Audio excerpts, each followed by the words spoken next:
Hare Krishna everyone. Welcome to our Saturday evening Bhakti Riksha program. So we'll start with Kirtan and then we'll continue with our discussion on Bhagavad Gita. Today we'll be talking or discussing chapter 16 of Bhagavad Gita, the Devi Asuri Sampada Vibhaga Yoga, the divine and the demoniac nature. So we'll start with Kirtan. Jaya Shri Krishna Chaitanya Prabhu Nityananda Shri Advaita Gadadhar Shri Vasadi Gaur Bhakta Vrinda Chaitanya Prabhu Nityananda Shri Advaita Gadadhar Shri Vasadi Gaur Bhakta Vrinda Hare Krishna Hare Krishna Krishna Krishna Hare Hare Hare Rama Hare Rama Rama Rama Hare Hare Krishna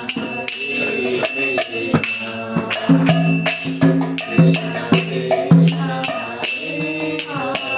Krishna Krishna Hare Hare Hare Rama Hare Rama Rama Rama Hare Hare Hare Krishna Hare Krishna Krishna Krishna Hare Hare Hare Rama Hare Rama Rama Rama Hare Hare Krishna Hare Krishna Krishna Krishna Hare Hare Hare Rama Hare Rama Rama Rama Hare Hare Hare Krishna Hare Krishna Krishna Krishna Hare Hare Hare Rama Hare Rama Rama Rama Hare Hare Hare Krishna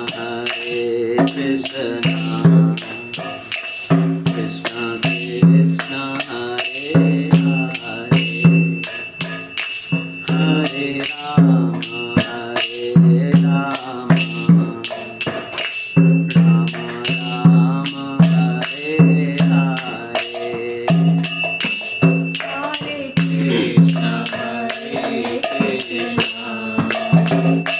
Krishna Krishna Hare Hare Hare Rama Hare Rama Rama Rama Hare Hare Hare Krishna Hare Krishna Krishna Krishna Hare Hare Hare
Krishna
Krishna Hare Hare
हरिनाम संकीर्तन की जय, हरे कृष्ण महामंत्र की जय, श्रील प्रभुपाद की जय, अनंत कोटि वैष्णव वृंद की जय. Hare Krishna. Once again, welcome everyone to our Saturday evening Bhakti Vriksha program. So any devotees, if they want on Zoom call, they can turn on their cameras so we can see each other. So today actually we are doing program from Praveen Prabhu Ashwini Mataji's home. So we are meeting them one-on-one and kind of doing the program from here. So we'll start with today's discussion on Bhagavad Gita chapter 16. Last time we discussed chapter 15 of Bhagavad Gita, Purushottama Yoga, the Yoga of the Supreme. So before we start, let's offer our humble prayers to Guru Parampara and the Lordships.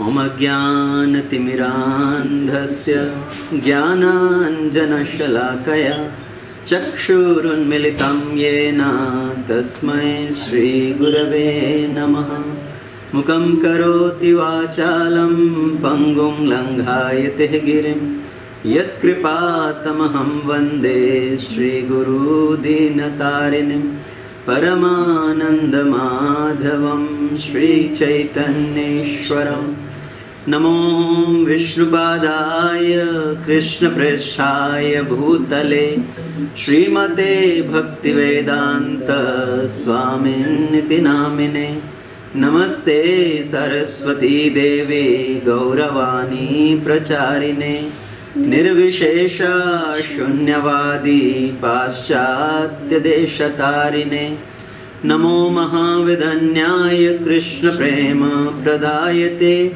Krishnaya Krishna Chaitanya Namne Gaurakshe Namaha Panchatattvatmakam Krishnam Bhaktarupa Swarupakam Bhaktavataram Bhaktakhyam Namami Bhaktashaktikam He Krishna Karuna Sindhu Deenabandhu Jagatpate Gopesha Gopika Kanta Radha Kanta Namostute Tapta Kanchana Gaurangi Radhe Vrindavaneshwari Vrishabhanu Sute Devi Pranamami Haripriye Vanchah Kalpatrubhyascha Kripa Sindhubhya Evacha Patitanam Pavanebhyo Vaishnavebhyo Namo Namaha Jai Shri Krishna Chaitanya Prabhu Nityananda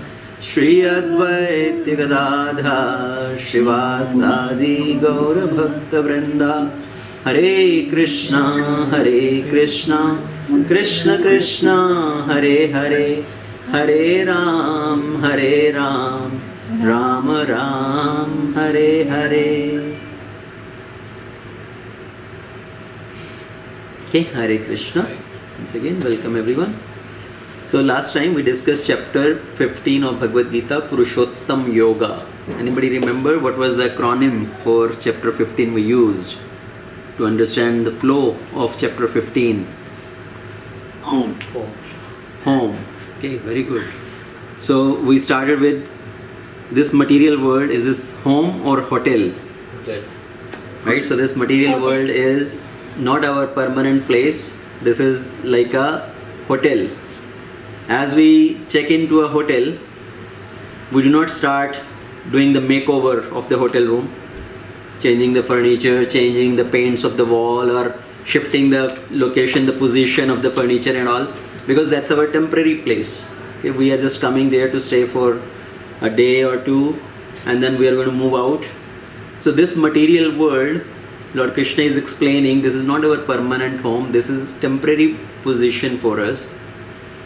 And the analogy given is of the Ashwatha tree, the banyan tree. The banyan tree, which is very vast, very huge, and the branches, the roots actually, they come down and they get to the ground and they become like a root and further grow. So this material world is considered like a banyan tree, and it's an upside down tree. It's a reflection of the actual tree. And we cannot become happy trying to find the food in the reflection. Or if we try to pluck a fruit in the reflection of the tree, we cannot be satisfied. So we are trying to find happiness in this material world by having a big houses, nice cars, lot of wealth, nice family, wife, husband, children. But we cannot become really happy in this temporary situation. And Lord Krishna says that one should try to cut down this tree and seek out the eternal home, seek out the place which is permanent, where there is always happiness. So that is chapter 15, we talked about Purushottam Yoga. Now moving into chapter 16, Krishna is going to talk about the divine and the demoniac nature. Devi Asuri Sampad Vibhaga Yoga. Okay, so what are the qualities of divine people and what are the qualities of demoniac people?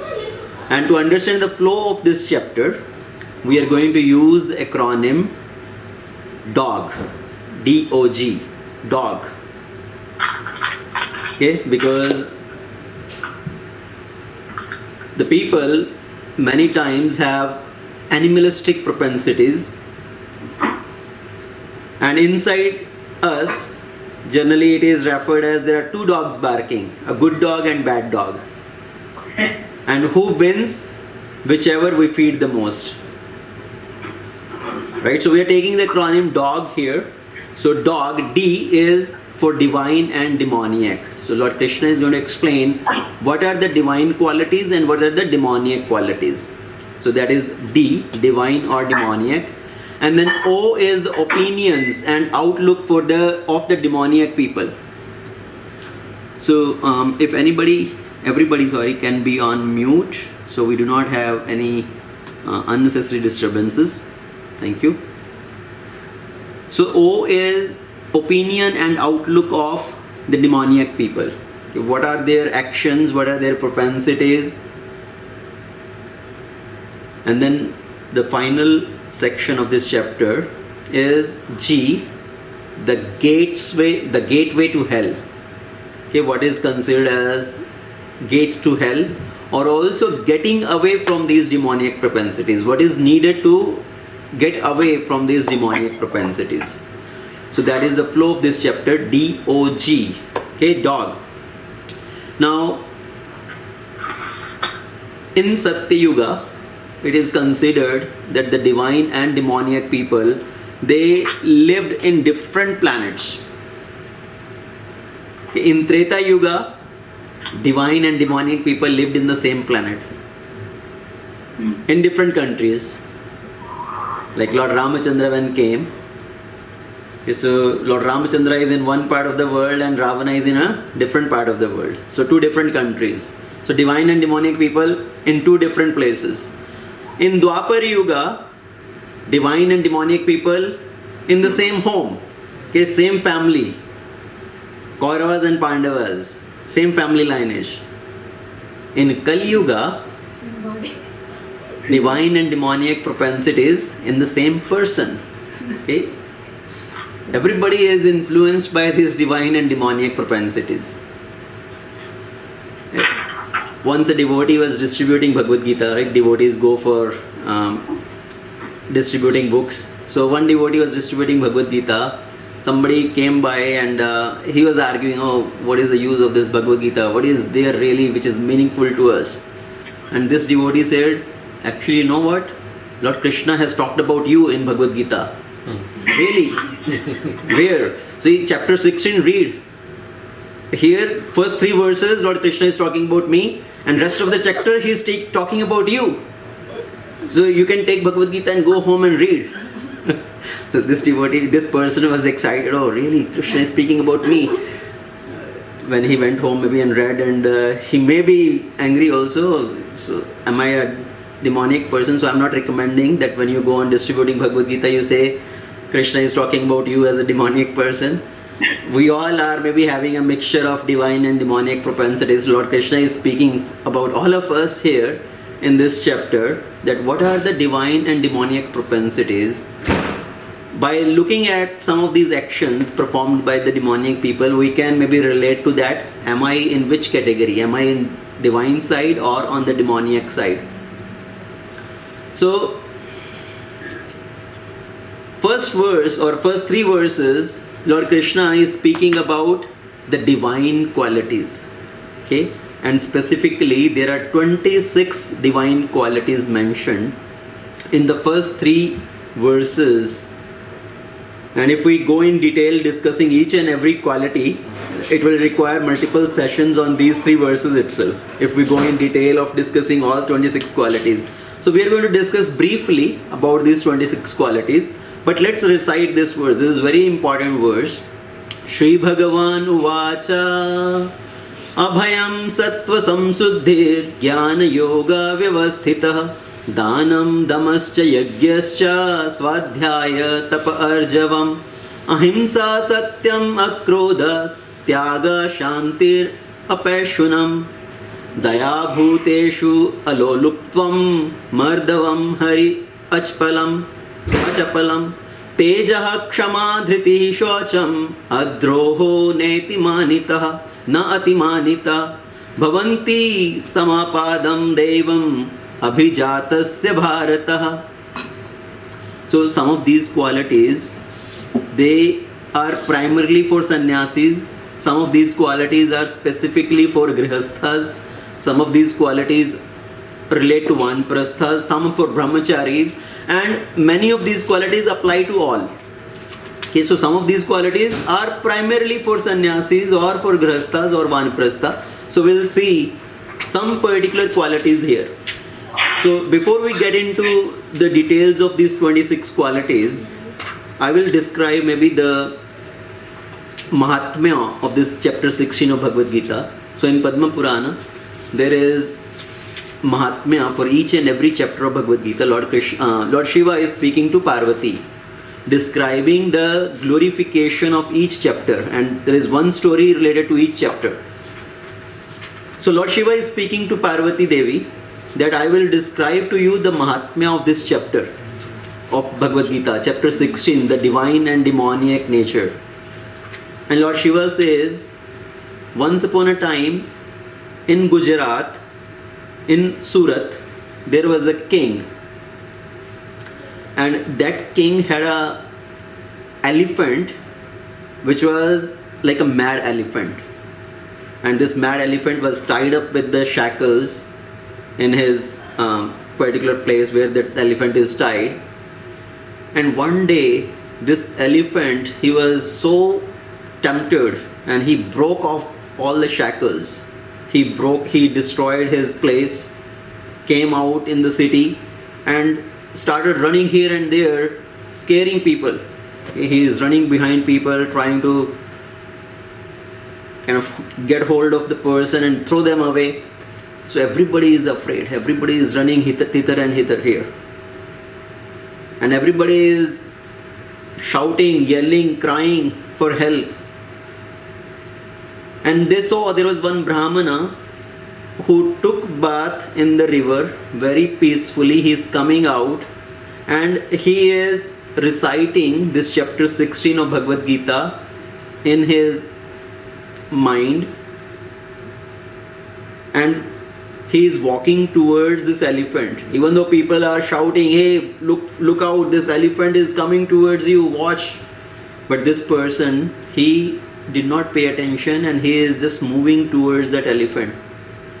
As he came closer to this elephant, and people were very afraid, very scared. Now this elephant is going to catch hold of this person, this Brahmana, and throw him away. But to their surprise, as the Brahmana came closer to this elephant, the elephant became very quiet. He stood there very quiet. The Brahmana came closer to the elephant and started patting the elephant. And the elephant is now very peaceful. And the king also saw this from his balcony. And king was very surprised. Now the soldiers of the king, they caught the elephant again and brought him back, tied him. The king asked this Brahmana, what is the secret? How did you get so much power and how you are so much fearless? And this Brahmana said, I am reciting this chapter 16 of Bhagavad Gita, specifically these first three verses which are speaking about the divine qualities, and continuously reciting these qualities, I have become very peaceful and fearless. And that is the secret of my strength. That is the secret of my peace. So the king invited him in the home, gave him charity, 100 gold coins, and requested, please teach me these verses of chapter 16 of Bhagavad Gita. So the Brahmana taught him how to recite these verses of Bhagavad Gita. So the king also started reciting these verses. And one day, the king went to the place where this elephant is tied. And he asked his soldiers to release the elephant, untie the elephant. And the people were again scared. What is this happening? Why the king is doing this? Now this elephant is going to come out and again cause havoc. But to their surprise, as the king came to the elephant sat down very peacefully and king started massaging the elephant. So after that, the king came, he appointed his son onto the throne and he gave up everything, went to the forest, dedicating his life in the service of the Lord. So Lord Shiva described this to Parvati Devi. That is the glorification of this chapter, the divine qualities. Somebody, by reciting this chapter 16 of Bhagavad Gita, one can worship the Supreme Lord. And by constantly meditating on these qualities, one develop these divine qualities, the Devi Sampada. So what are these divine qualities mentioned here? We'll take maybe few of these. So first mentioned is Abhaya. Abhaya means fearless. So Srila Prabhupada says this specifically applies to sannyasis because the sannyasis, they are completely dependent on the mercy of the Lord. They are wandering into the forest. In the forest they may come across many animals also, and they have to be fearless. They completely depend on the mercy of the Lord. Now, for grihasthas living in the family, yes, we are all surrounded by some sort of fear. We have generally some sort of fear for the welfare of the family members or for our source of income to maintain the family, maintain the livelihood. So everybody is inflicted with some fear, but ultimately that we need to develop this divine quality, becoming fearless by being dependent on the Supreme Lord. And then Sattva Samshuddhi. Sattva Samshuddhi means cleanliness, purification by following the rules and regulations of the scripture. So we need to follow the rules and regulation of cleansing ourselves, keeping ourselves clean externally and internally. So body is purified by bathing, by taking bath. Our mind is purified by chanting the holy name. Wealth is purified by charity. And food is purified by offering to the Lord, right? Offering bhoga to the Lord. So these different things are purified in different ways. So taking bath in the morning, purifying ourselves externally, putting on fresh clothes, purifying our mind by chanting the holy name, Hare Krishna, Krishna Krishna, Hare Hare, Hare Ram, Rama Rama, Hare Hare. And purifying our wealth, because whatever wealth we earn, there is some sort of sin involved in any activity. So we need to purify our wealth by giving charity. So we'll come to that point. That is also in itself one divine quality, dana, charity. So we'll discuss that. And food by offering to the Lord, and then we partake in the prasadam. So let's discuss dana, charity.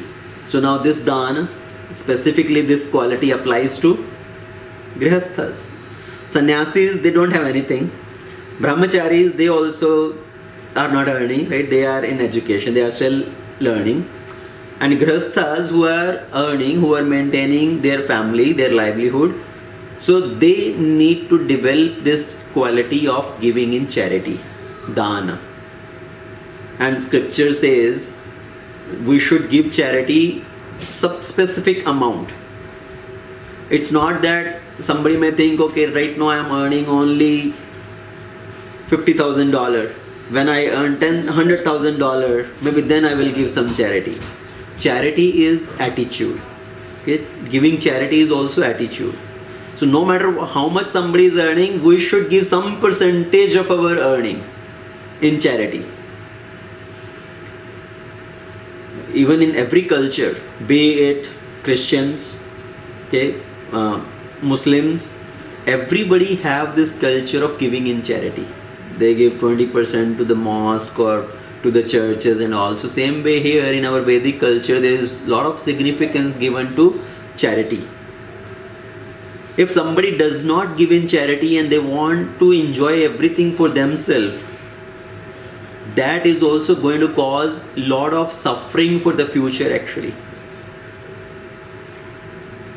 Okay, once Parvati Devi saw one poor lady.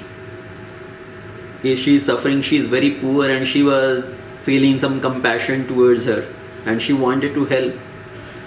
And Lord Shiva is telling this poor lady why she is suffering. Actually in her previous life she was very wealthy, but she never gave any charity. She was very, what do you say, kanjus, miserly. And she never gave in to charity, and that is the reason she is suffering now, and she had to go through that suffering. So it's everybody's duty to give something in charity. If we do not give in charity, it is going to bring suffering in the future. And on the charity, there will be further discussion in 17th chapter. Lord Krishna is going to speak about charity also in 3 modes. Charity in the mode of goodness, charity in the mode of passion, charity in the mode of ignorance. So, but the point here is doing charity. It's a very important activity. Okay, and then some of the other qualities, yajna. Okay, performing yajna. Now, this quality applies to everybody. No matter in which phase of life we are, somebody is a brahmachari or a grastha, vanaprastha or sannyas, everybody need to perform yajna. But what is the most important yajna for us to do in Kali Yuga? Sankirtan yajna, Jap yajna. Okay, in 10th chapter, Lord Krishna says, among yajna I am Jap yajna, chanting of the holy name. And it does not cost anything. We don't have to buy ingredients, have a havan kund, pour ghee into the fire. It doesn't cost anything. Just chanting the holy name, that is also a yajna. Performing Sankirtan in the association of devotees, that is a yajna. So everybody need to perform yajna. And then Ved Adhyayan, Swadhyaya, is the study of the Shastras. Primarily it applies to brahmachari, but in general it applies to everybody. We all need to study the scriptures so we can learn how to live the life in the best possible way. Tapasya. Human life is specifically meant for performing austerities. Okay? Our life is not simply meant for enjoyment or sense gratification. We all need to perform tapasya. And what is the tapasya we can do in Kali Yuga? It's not about that we have to go to the forest to perform tapasya. For us, getting up early in the morning, taking shower in the morning, and observing special Ekadashi day or fasting day, like as the festival days, the appearance days of the Lord. So doing fasting on those days, that itself is a tapasya. So at least we should perform that level of tapasya. And then ahimsa. Ahimsa means non-violence. At a higher level, ahimsa means not to harm any living entity or even a non-living entity, not cutting the trees, not harming any other animals or even human beings. So not harming anybody, that is ahimsa. But in a deeper sense, ahimsa, non-violence, means to not choke the progress of somebody in spiritual life, or to cause, if we do not give the chance for spiritual elevation to somebody, that is also violence. Okay, so non-violence means giving the chance to everybody for their spiritual progress.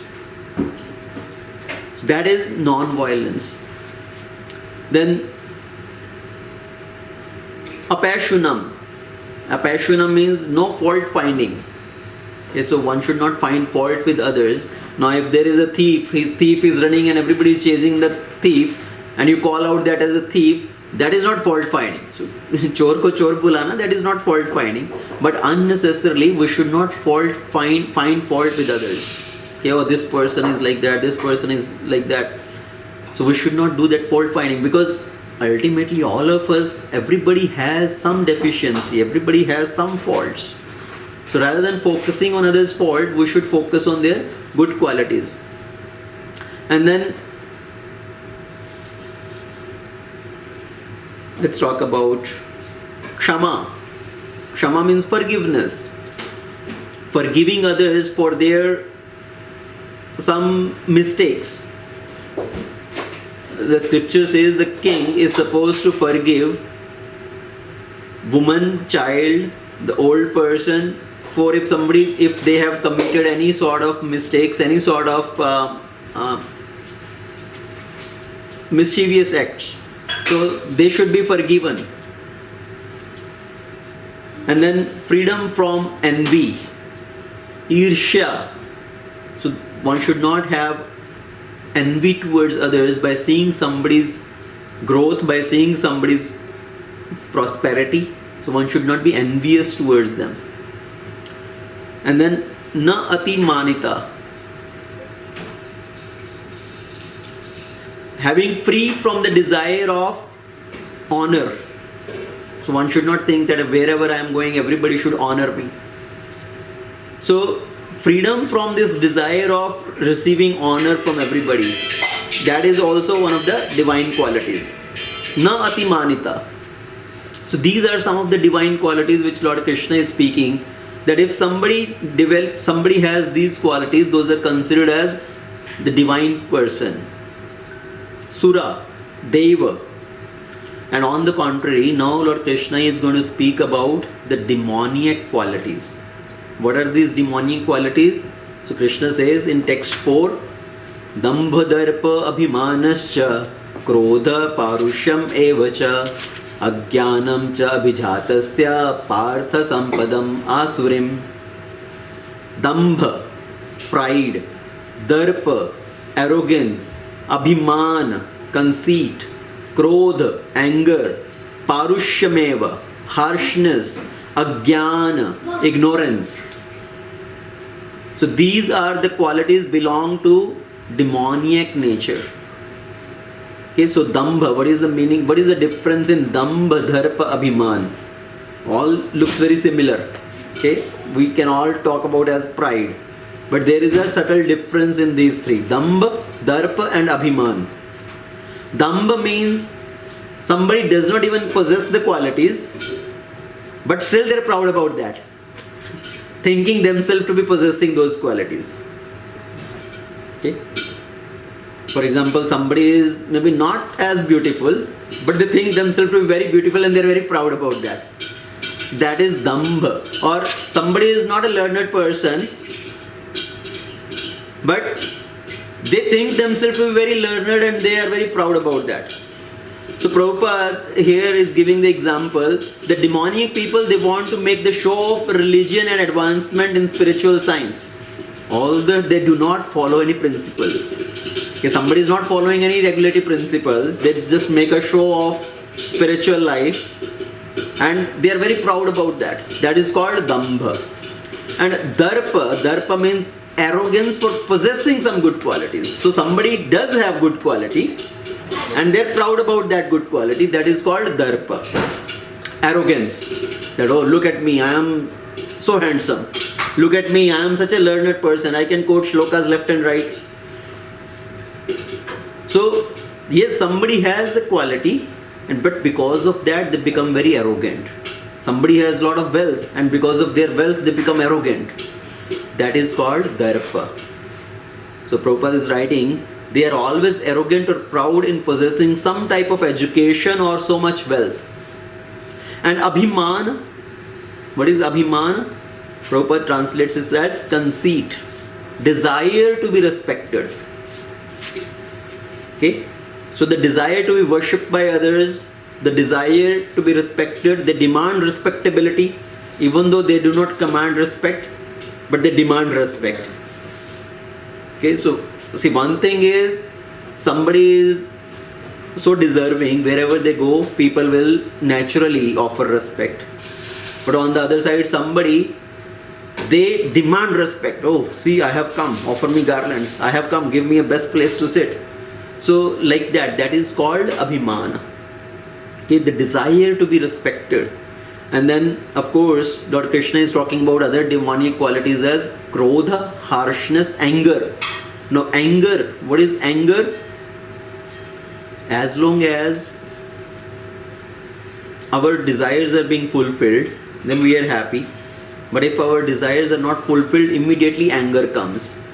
If somebody is helping us to fulfill our desires or whatever we want, then we are happy with that person. But as soon as somebody restricts our enjoyment, if somebody suggests us something otherwise, oh, you should not do this, immediately the person become angry. Okay, and then harshness, and they speak harshly with others. That is harshness. And ajnana, ignorance. They do not know what is good, what is bad, what is to be done, what is not to be done. So all these are, Krishna is saying, demoniac qualities. And then Arjuna may be wondering, this harshness, violence, I am also going to engage in this. Okay, I am here to participate in this war. And war means showing anger at others, harshness at others, shooting arrows at others. So in which side do I belong? Do I belong to the Devi Sampada or Asuri Sampada? Do I belong to the divine qualities or demonic qualities? So Lord Krishna, understanding Arjuna's mood, Lord Krishna speaks, text 5, Krishna says, Devi Sampada Vimokshaya Nibandhaya Asuri Mataha Ma Shuchah Sampadam Devim Abhijato Asi Pandava. The transcendental qualities are conducive to liberation. So Devi Sampada Vimokshaya. The divine qualities leads to liberation, whereas the demoniac qualities leads to bondage. And do not worry, O Arjuna, because you are born with divine qualities. So Lord Krishna is giving assurance to Arjuna that do not worry, you are not belonging to Asuri Sampada, you are belonging to Devi Sampada. You are born with divine qualities. Yes, somebody have to engage in violence to establish the law and order. Okay, to maintain law and order, sometimes violence is necessary. But you are born with divine qualities. You don't consider yourself otherwise. And in this world, there are two kinds of created beings. One is called divine and others are called demoniac. So I have explained to you what are the divine qualities at length, 26 divine qualities. Now Krishna is saying, hear from me of the demoniac. Okay, what are their propensities, what kind of action they perform, how do they behave, what is their destination. See, once the Asuras, they approached Brahmaji. Yeah, they told Brahmaji, you are the first created being. You appeared from the navel of Lord Vishnu. You are the first created being. And you are the creator of this world. You know about everybody in this world. So tell us, among the Suras and Asuras, who are great? So they are asking Brahma, tell us who are better or who are greater. The Devatas or the Rakshasas, Asuras. And Brahmaji thought, if I tell them directly, they will become very angry and they will attack on me. So Brahma told them, okay, I will tell you, but before that I have arranged a party for you all. I have arranged for a celebration. So you all come there, and there I will show to everybody who is better. So Brahmaji invited everybody, the Asuras and the Devatas, for a party. And Brahmaji at the entrance has arranged, as everybody enter, they will tie a bamboo stick on the elbows. Okay, so everybody's elbow will be tied with a bamboo stick. So after everybody enters, their arms tied with the bamboo sticks. So Brahmaji gathered everybody He said, before I explain to you, I have arranged a feast for you all. So you enjoy the feast. So Brahmaji has arranged nice feast in one place. So all these nice offerings are kept. And the devatas are standing there. All their elbows tied. So nice plates with nice different items there in front of them. But now, take that and how to put in the mouth. Their elbows cannot be bent. Right? There is a bamboo tied on the elbows. So everybody is standing there and thinking what to do. So what did the devatas do? They stood in front of the tables, in front of each other. Right? They made up lines and stood in front of each other. And pick up and put it in the mouth of somebody in the front. Start feeding to others. So they are feeding to somebody, somebody is feeding to them. So in that way they are able to enjoy. So rather than enjoying for themselves, rather than thinking about themselves, they started thinking about others. Okay, I cannot eat, at least I can feed to somebody. Right? I cannot feed myself, so I will feed to somebody. And on the other side, the demons, they are standing and in a different room, their arrangement is done. They are standing and they are thinking how to eat. They are very frustrated. They cannot pick and put in the mouth. So what they did is they picked up something and they thought, I will throw. So they picked and throw, and then I will try to put in my mouth. So they are taking and throwing and try to catch in their mouth, or they are trying to put their mouth in the plates and started eating all that, and it's all mess there. And then after some time, Brahma, he came and told them, so now for yourself you can decide who is better. Okay, who is Sura and Asuras among both of you, who is better? Somebody who is thinking for his own enjoyment all the time, that propensity is called demoniac mentality, Asuri mentality. And when we are speaking about this Bhagavad Gita is spoken by Krishna to Arjuna, but one person has played a very important role for the Bhagavad Gita to be spoken. Okay, who is that one person who has played a very important role? Because of him, this Bhagavad Gita actually came up. Ajay? Okay. So, yes, Arjuna is there. Arjuna is playing the role. He is asking question or he is put in confusion. That's why Bhagavad Gita was spoken. But before that also, why this first of all war is happening?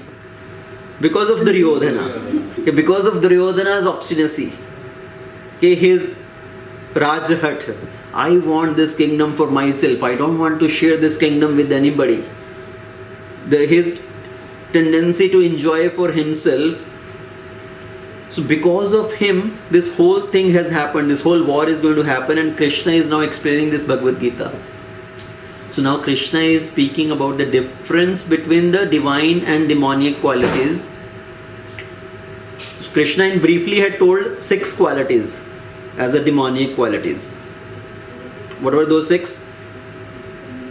Dambha, Dharpa, Abhiman, Krodh, harshness, so anger, harshness, and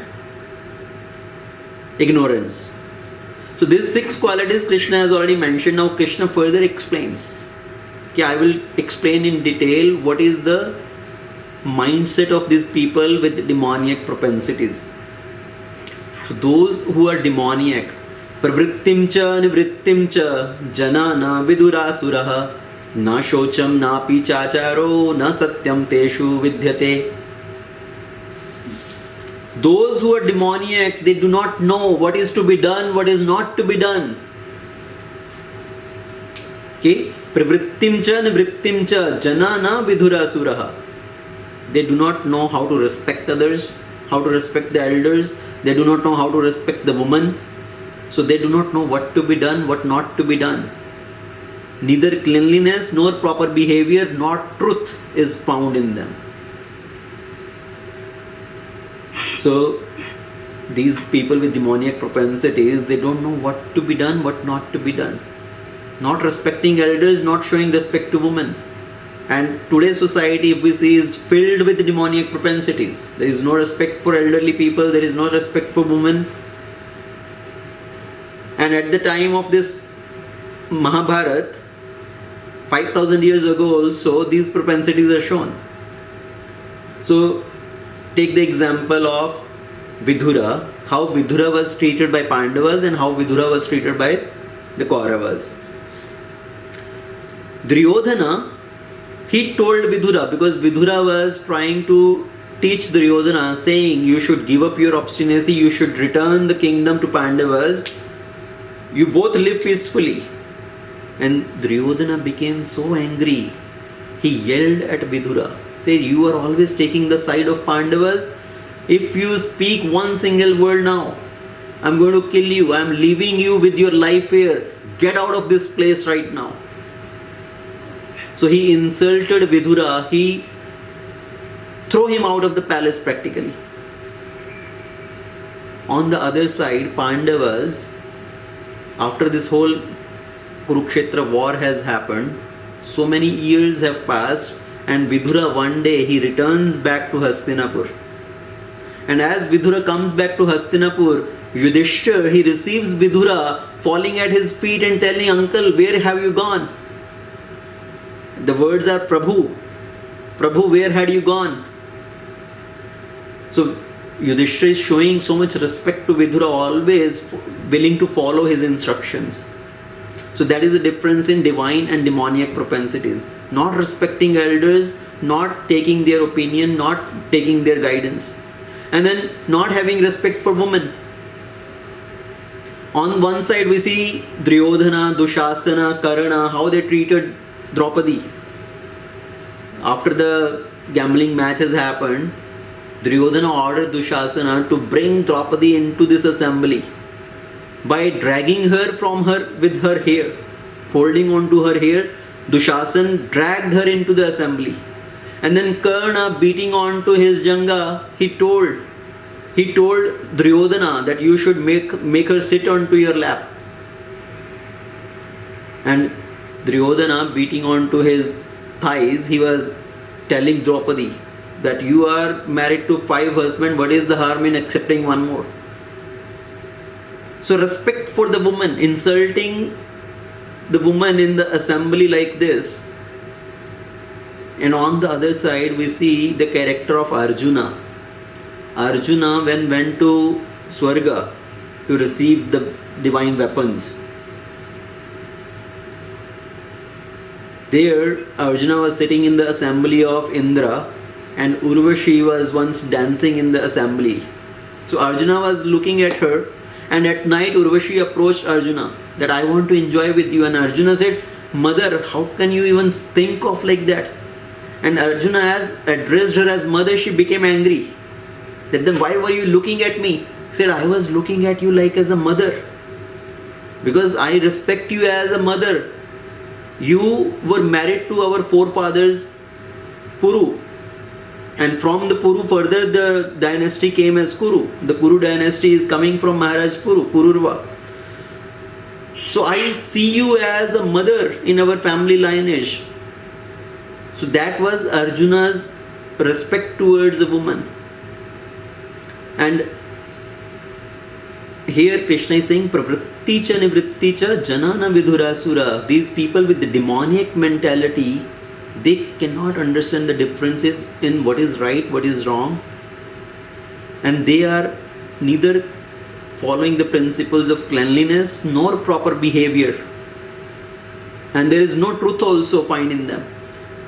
Duryodhana had told, after Pandavas spent 12 years in exile and 1 year in incognito, Agyatavas, after that, if they come back, I will give their kingdom back. But Duryodhana's whole plan was, during that 1 year of exile or 1 year of incognito, I will try to search out for them. And then they have to go again into the forest for another 12 years.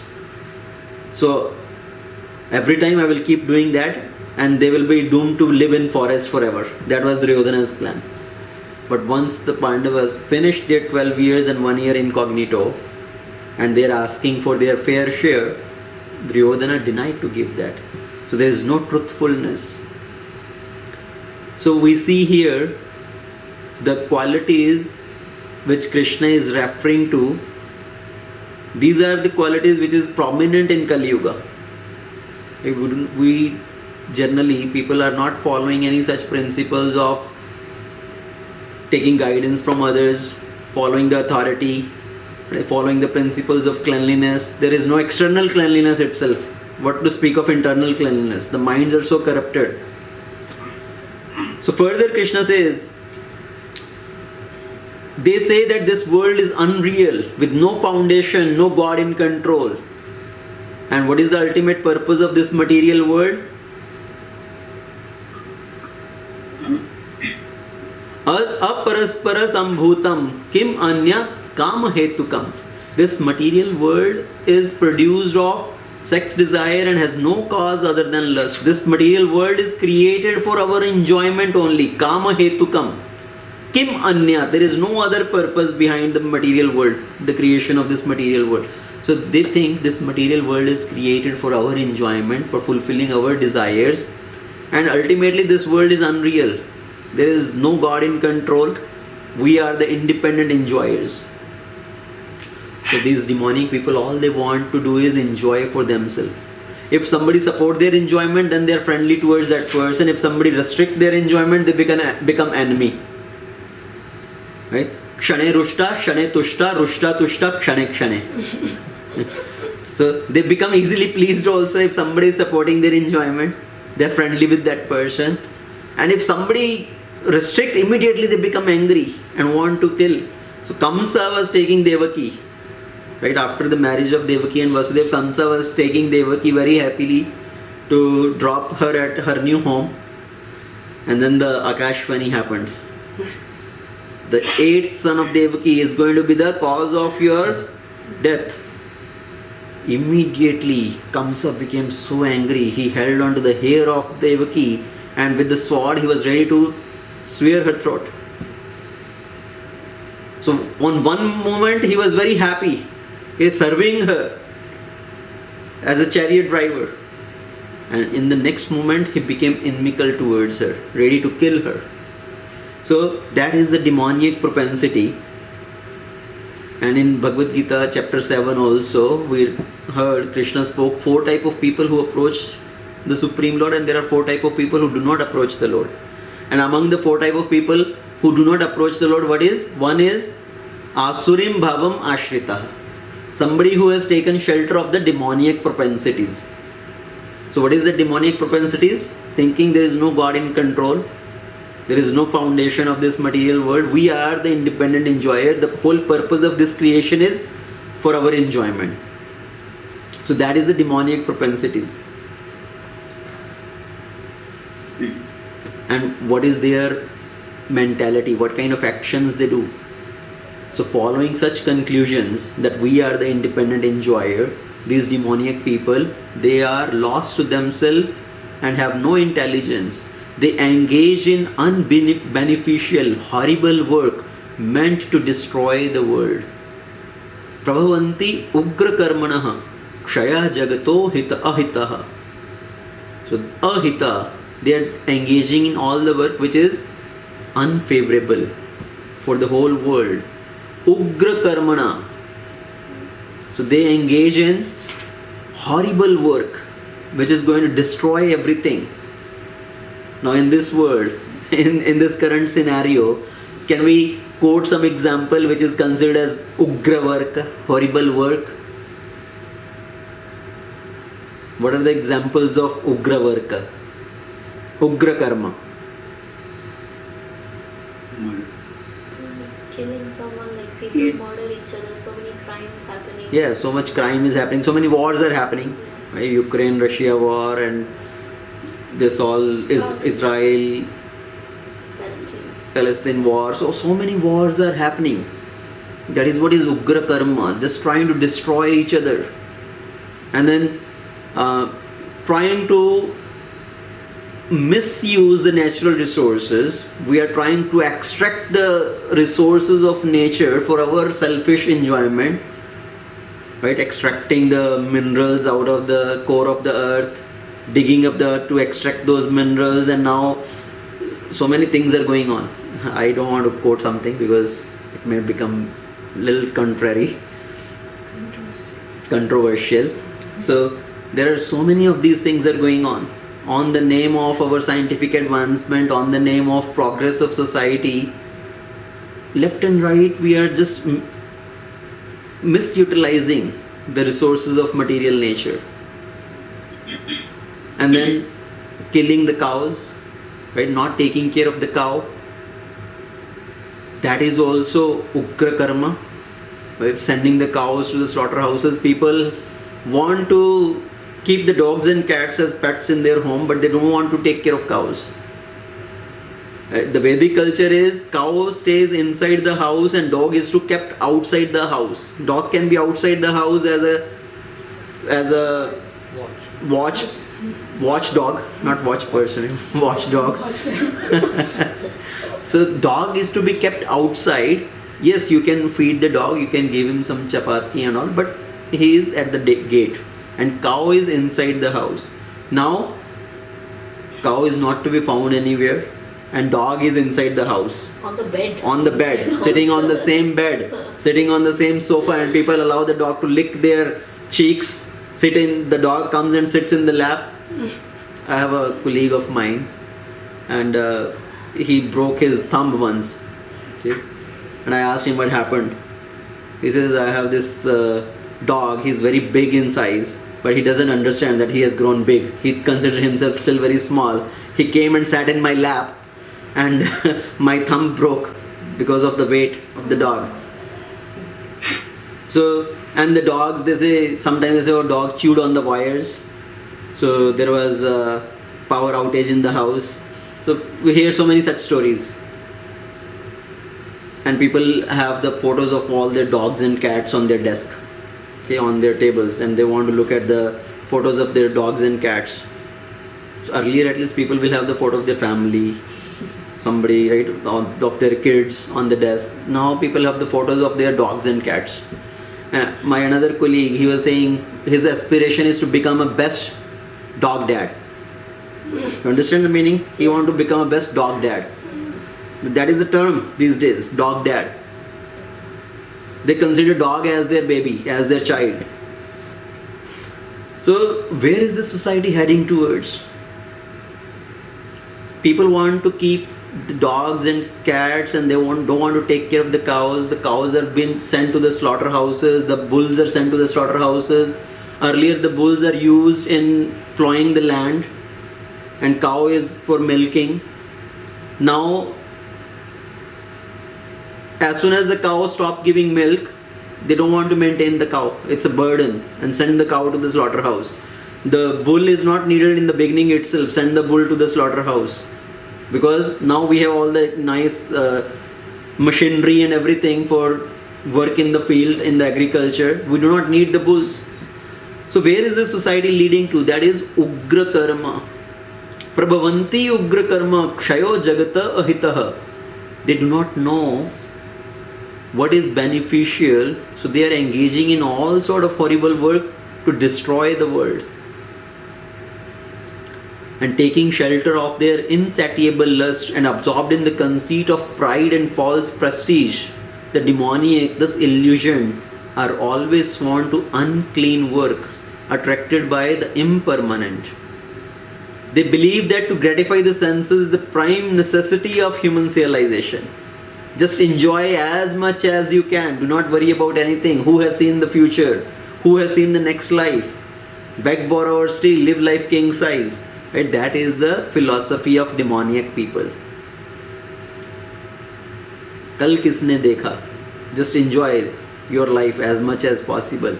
So that is their propensity. They believe in gratifying the senses, and thus until the end of life their anxiety is immeasurable. Bound by a network of hundreds of thousands of desires and absorbed in lust and anger, they secure money by illegal means for sense gratification. Right? They have no worry, no concern about, oh, I have to face the consequences, I have to face the sinful reaction, because they do not even believe in such things, that there is something called karma, I have to suffer for my karmic reaction, or there is next life, or there is hell or heaven. They think, oh, everything is there, just enjoy as much as possible. Who has seen these things? So Because people do not have this concept of karma or reincarnation, that's why they engage in all sort of illegal activities. Right? If somebody has their little conscience, that consciousness, that thought is there, oh, I may have to suffer the reaction of this work, then they will be careful in committing these sinful activities, right? Committing the illegal activities, even taking bribe or things like that, right? Committing corruption. So all those sort of things, why those things happen? Because their complete propensity is to enjoy for themselves. Now in text 13 to 15, Lord Krishna further speaks about very important point here. What is the propensity of these demoniac people? How do they act? So the demoniac person thinks, so much wealth I have today and I will gain more with my schemes. So today I have $1 million, I have plans to make it $10 million. So this much wealth I have, I will multiply it to this much. So much is mine now and it will become this much in future. This person is my enemy and I have killed him, I have destroyed. And all my other enemies also will be destroyed. I have planned to destroy, take care of all my other enemies also. So all my other enemies also will be killed. I am the Lord of everything. I am the enjoyer. I am perfect. I am powerful. I am happy. Ishwaroham bhogi siddhoham balavan sukhi. Okay, so that is their propensity. I am the enjoyer. Ishwaroham bhogi siddhoham. I am very powerful. I am perfect. Balavan sukhi. I am the happy person. I am the richest, surrounded by the aristocratic relatives. There is none which is more powerful than me or more happy than me. Now I shall perform some little ritualistic activities also, give some charity also. Thus I shall gain more power. I shall rejoice. See, even these asuras, they also used to perform yajna. They will also do little charity. Right? Why? So we will become more powerful. We will control even more. We have killed so many enemies and we will gain more power. We will destroy all our other enemies also. So we can enjoy even more. That is the propensity of the demoniac people. Always trying to make them into the power and destroy everybody else. Okay? And in the modern world here, we can think of all these politicians or the bureaucrats, all the big industrialists. What is their propensity? Now what is happening with all this industrialization, all this globalization? The small businesses are going away, right? Small businesses are getting killed because all these big industrialists, they are taking control of everything. Everything is available in the superstores. The small businesses are dying. So that is also in one sense as demoniac propensity. I will earn more and more and I will destroy everybody else.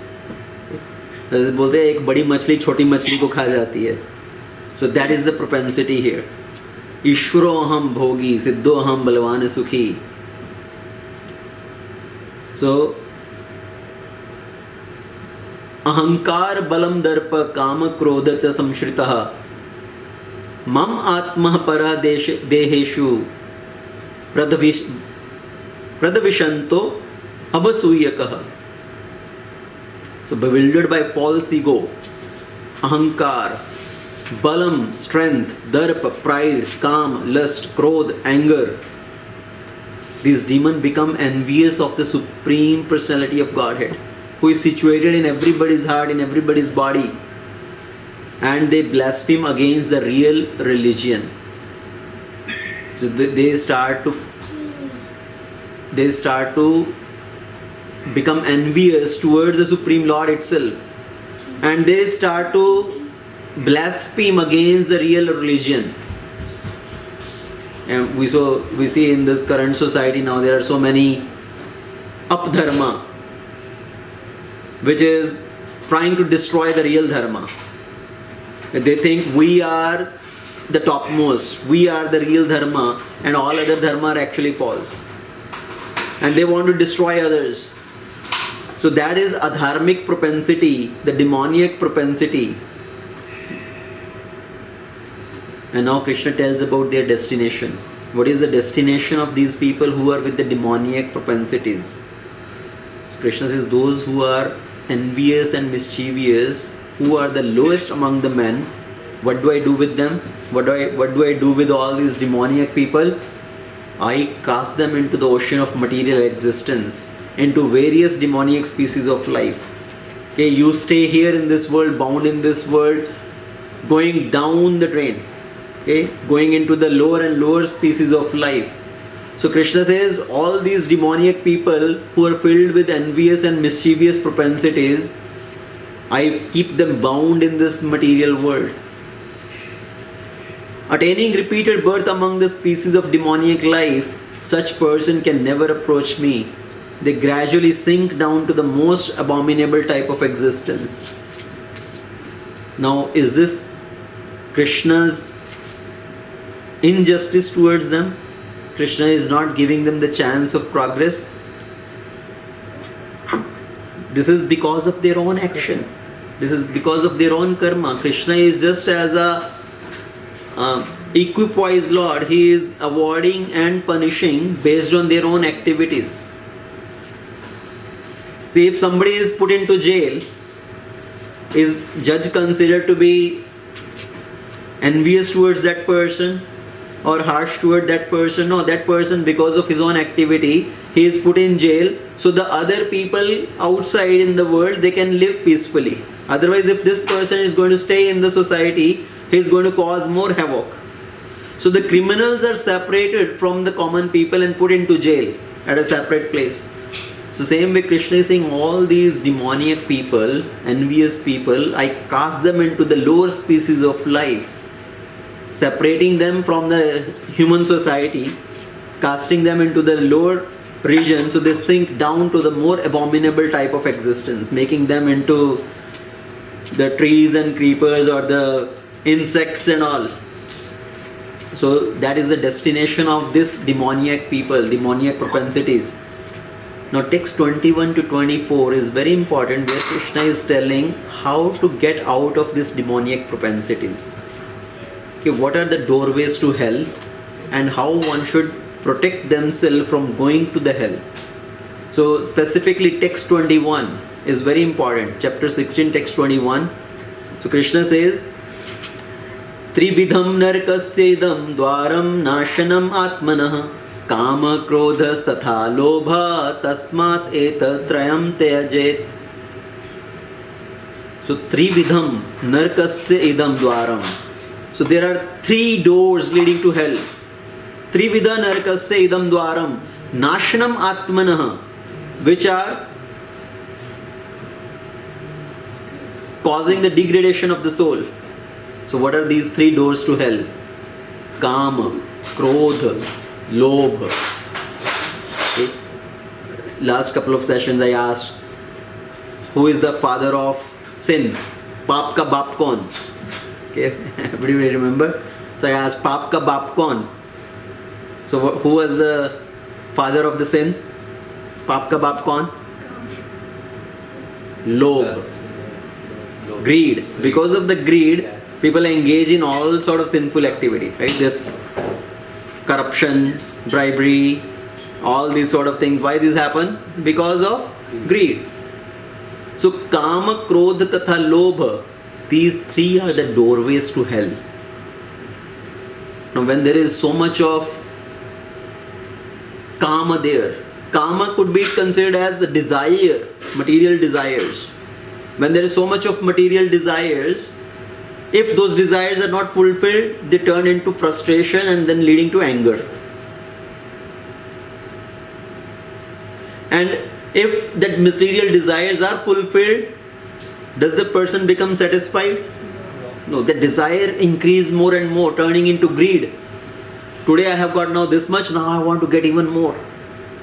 So if kama is not satisfied, it turns into anger. If kama is satisfied, it turns into greed. So kama, krodha tatha lobha, dwaram nashnam atmanah. These are leading to the degradation of the soul. Tasmat etat trayam tyajet. So one should give up these three things, Kama, Krodha, Tatha, Lobha, which are the doorways to hell. So Naraka, right? We say Naraka. What is the meaning of Naraka? What is the situation of Naraka? Say in this material world, in the earthly realm, we have sun for light, right? Surya to give light. In spiritual world, there is no need of sun because there is lot of effulgence there. It's always illuminated, the spiritual world. There is no need of sun. But in the hellish regions, in the hellish planet, it is called Naraka, means Na Asti Araka. Araka means sun. Na Asti Araka, where there is no sun. There is no light. It's complete pitch dark in the hellish regions. So people are put into this Naraka, which is the hellish region where there is so much suffering imposed upon the living entity, that is considered as Naraka. And going to the hellish region is one thing, but in this material world also one has to come again and again. One is bound in this material world because of these three things. Kama, Krodha, Tatha, Lobha. They are again and again put into the womb of the mother. And they have to keep coming again and again. What is the famous verse from by Shankaracharya? Punarapi jananam, punarapi maranam, punarapi janari jathare shayanam. So one person keep going and again and again and again getting into the womb of the mother, entering into the womb of the mother. And in reality, there is so much suffering into the womb of the mother also. The womb of the mother also is considered as a pitch dark place, where the living entity, the soul when is put into that embryo, growing into the womb, is hanging upside down. Okay? And because that is so dark, where there is no light, as per the scriptures, the womb of the mother is also compared to hell, Naraka. So, Trividha Narakasya idam dwaram nashnam atmani. That is also another meaning. That when somebody is inflicted with Kama, Krodha, Tatha, Lobha, they are entering into hell in the form of the womb of the mother. They are again and again bound in this material world, coming in this material world in one shape or another. So one should give up these propensities if one but want to become free from the bondage of this material existence. So in Chaitanya Charitamrita, there is a very beautiful verse which says, what is our real duty? After getting the human form of life, our tendency is not for our personal enjoyment. That should not be the tendency. That I want to enjoy as much as possible. I want to enjoy my senses. The purpose of human life is to develop our relation with the Supreme Lord, engaging in the service of the Supreme Lord. So in Chaitanya Charitamrita it says, Chari Varna Chari Ashrama Yadi Krishna nahi bhaje Swakarma karite saye Raurava padi maje. So there are 4 ashrama, 4 varna. So Chari Varna Ashrama, somebody who belongs to this Varna Ashrama system, into 4 Varna and 4 Ashrama, while performing the duties of their Varna and Ashrama, if somebody is not taking to service of the Supreme Lord, doing the bhajan of Krishna, Chari Varna Ashrama Yadi Krishna nahi bhaje. If we are not doing bhajan of Krishna, if we are not chanting the name of Krishna, if we are not serving Krishna, what is happening? Sahi Raurava padi maje. तो पूरे मजे में वो रौरव नरक में पड़ा होगा. So that person, if somebody is not utilizing the real purpose of human life, they have to enter into the Raurav hell and suffer there. And on the contrary, if somebody engages into service of Krishna, somebody takes the holy name of Krishna, they will be freed from this human life. They will be escaped. They will be protected from entering into hell. And when Chaitanya Mahaprabhu sends Nityananda Prabhu and Haridas Thakur, go and preach the holy name, spread the holy name. Nityananda Prabhu and Haridas Thakur going door to door, asking everybody, please chant the holy name, please chant the holy name. What is Nityananda Prabhu doing? He will knock at the door. And when somebody opens the door, they don't see anybody. Then they look down. Nityananda Prabhu is there, paying Dandavata, begging them, please chant the holy name. So Nityananda Prabhu and Haridas Thakur, they are singing while going door to door. They are asking everybody, chant the holy name. Hari Hari Hari Hari Hari Hari Hari Bol. भाई तेरे पाँव पड़ूं एक बार हरि बोल. हरि हरि हरि हरि हरि हरि हरि बोल. भाई तेरे पाँव पड़ूं एक बार हरि बोल. So they are pleading everybody, I am falling at your feet, please once chant the holy name, once say Hari Hari Hari. And what is happening by chanting the name of Hari? Hari naam jo gaega, wo nark nahi jaega. So if somebody who chants the holy name, who says Hari, he will be escaped from going to hell. So the purpose of this human life is to engage in service of Krishna. Manushya janma paya, Radha Krishna nahi bhajaya, janya sunya vish khaya. After taking this human form of life, if somebody does not worship Radha and Krishna, they are knowingly consuming poison. Janya sunya vish khaya. So Krishna is telling one should protect themselves by giving up these three things, kama, krodha, tatha, lobha. Because when somebody engages in cultivation of spiritual life, what will happen? These propensities will go away slowly. Right? These tendencies will eventually go away. The tendency of enjoyment propensity, anger, greed for material possessions. So all those things will gradually fade away, will go away. So Krishna is saying, protect yourself. And the man who has escaped these three gates of hell performs act conducive to self-realization and thus gradually attain the supreme destination. So how one can attain the supreme destination? By performing the activities which are conducive to self-realization. With artificial means, one cannot give kama, krodha, lobha. One cannot just control himself. Oh, I will be not having desires, I will not have anger, I will not have greed. It's not possible while living in this world by artificial means. It's possible only when somebody engages in activities of self-realization. Okay? When somebody engages in chanting, somebody engages in swadhyaya, studying the Shastras, when somebody engages in hearing about Krishna, so these activities, and then serving Krishna in practical ways. So these activities help us to get relief from these propensities, the demoniac propensities. And text 23, Krishna says, he who discards the spiritual injunctions and act according to his own whims attain neither perfection nor happiness nor the supreme destination. But if somebody basically does not follow these spiritual injunctions, the injunctions of the Shastra, does not follow Guru Sadhu Shastra, what happens to that person? He cannot attain perfection. He cannot be happy in this life, what to speak of next life, and he cannot attain to the supreme destination.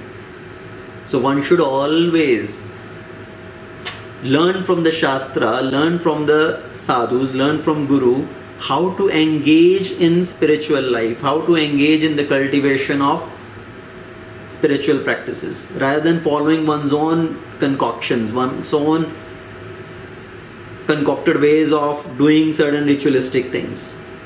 Yes, there are many people who were doing some ritualistic things, but they are not following the vidhi of Shastra. Okay, even the Asuras, they also performed yajna, they also performed austerities. Ravana was performing austerities, but by his own concoctions. Hiranyakashipu was performing austerities, but based on his own concoctions, by disregarding the spiritual injunctions. He was trying to please Brahma to get benedictions. Why? So I will become powerful and I will destroy Vishnu. That was his propensity. So this kind of rejecting the spiritual injunctions, doing some concocted activities. So it will not lead to perfection. It will not lead to happiness, and it will not lead to spiritual destination, supreme destination. And text 24, Krishna finally says, one should therefore understand what is duty and what is not duty by the regulation of scriptures.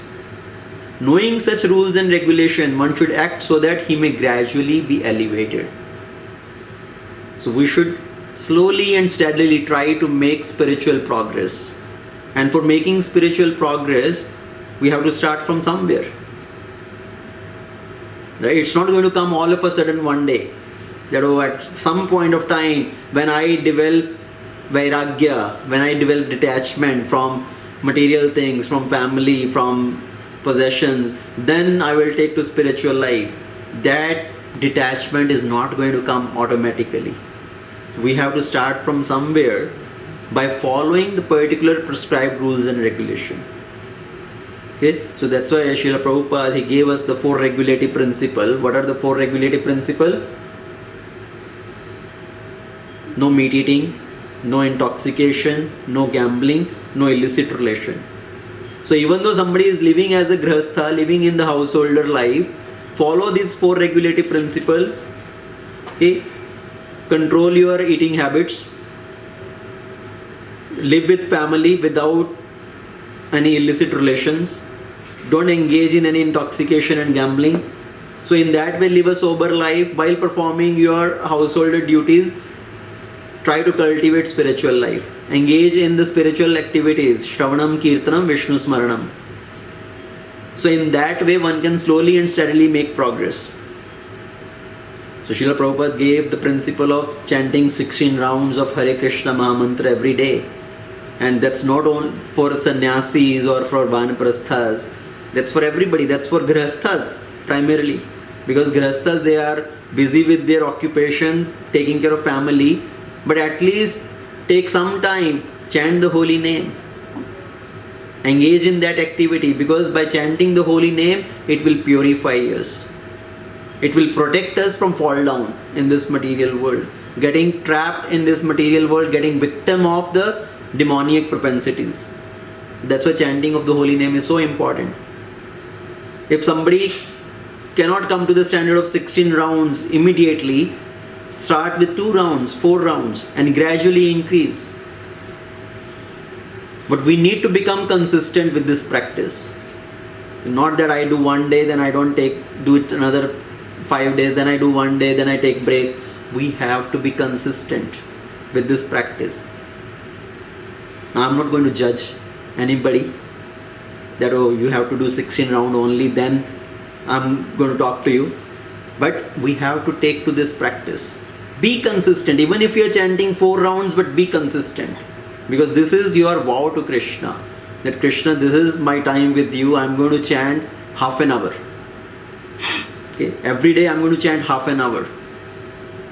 If I'm able to do 4 rounds in half an hour or 5 rounds in half an hour, that's fine. I'm going to be consistent. Every day I'm going to do that much minimum. I'm going to study the Shastras 15 minutes every day, if not more. I'm going to come serve you every week. Engage in some practical service. Coming to temple, doing some practical service for the Lord. So once a week, at least we should come in the association of devotees. Now, yes, we have this program as a Bhakti Vriksha program, Namhata program, where we come in association of devotees. So that is one, as our close study group kind of discussing the spiritual subject matter. But then coming to temple once a week, serving the Lord. The purpose of coming to temple is so that we can render some practical service. So engaging in some practical service for the pleasure of the Lord. You know, many senior devotees, even Jugalkisha Prabhu says, 6 days of the week or 5 days of the week, make your home into temple. Okay, so make your home into temple. At least you have the photo of the deities, photo of Radha Krishna, and you are doing arati at home, chanting at home, or reading, hearing at home. So weekdays, 6 days of the week, make your home into a temple. But on one day, make temple your home. Okay, so come to temple, be in the temple, in the association of devotee, do some practical service to the Lord. So if we engage in that way, under the direction of our superiors, of our senior devotees, under the guidance of senior devotees, in that way engage in spiritual practice. So Krishna is giving this conclusion. One should therefore understand what is duty and what is not duty. Okay, my duty is not just to take care of family. My duty is not just to earn money. My duty is also to give charity. Because if I don't give charity, then all the income which I am earning is actually causing bondage to me. It's causing some sinful reaction to me. So I should give some charity. As I said in the beginning, charity is a matter of attitude. If somebody is earning $10,000, $100,000, keeping some portion of that for charity, like $10,000 out of $100,000, $10,000, 10% of our income into charity. If somebody cannot do that much, 5,000 out of 100,000. So some portion of that should be given as part of charity. But if somebody thinks, oh, I have earned this much money and I was giving 5,000 rupees maybe every once in a while in charity, but now I want to buy a new phone. So I have option of buying a phone of 10,000 rupees and I'm giving 5,000 rupees in charity. Better, I will add 5,000 also here and buy a better phone in 15,000 rupees. So utilizing everything for our own enjoyment. What is that going to do? It's going to cause much more bondage. Actually, by giving in charity, nobody lacks in anything. By giving in charity, somebody opens up the doorway to receiving more. So one should understand what is duty, what is not duty by the regulation of scriptures. And in that way one may gradually be elevated. So that is the topic what Krishna is speaking here.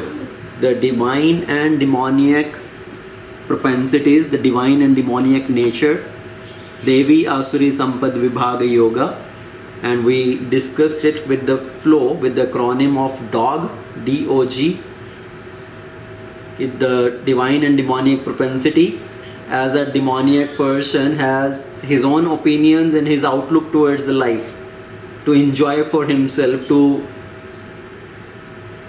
snatch from others, to destroy others for his own personal selfish agendas. And his activities are called Ugra Karma, which is unbeneficial for everybody, which is causing to the destruction of the world. And then finally Krishna speaks about the gates to hell. What are the 3 gates to hell? Kama, Krodha, Tatha, Lobha. And one should try to protect themselves from entering into these 3 gates to hell. So we'll stop here. Srimad Bhagavad Gita Ki Jai, Srila Prabhupada Ki Jai, Ananta Koti Vaishnava Vrinda Ki Jai. And let's see if anybody has any questions or comments.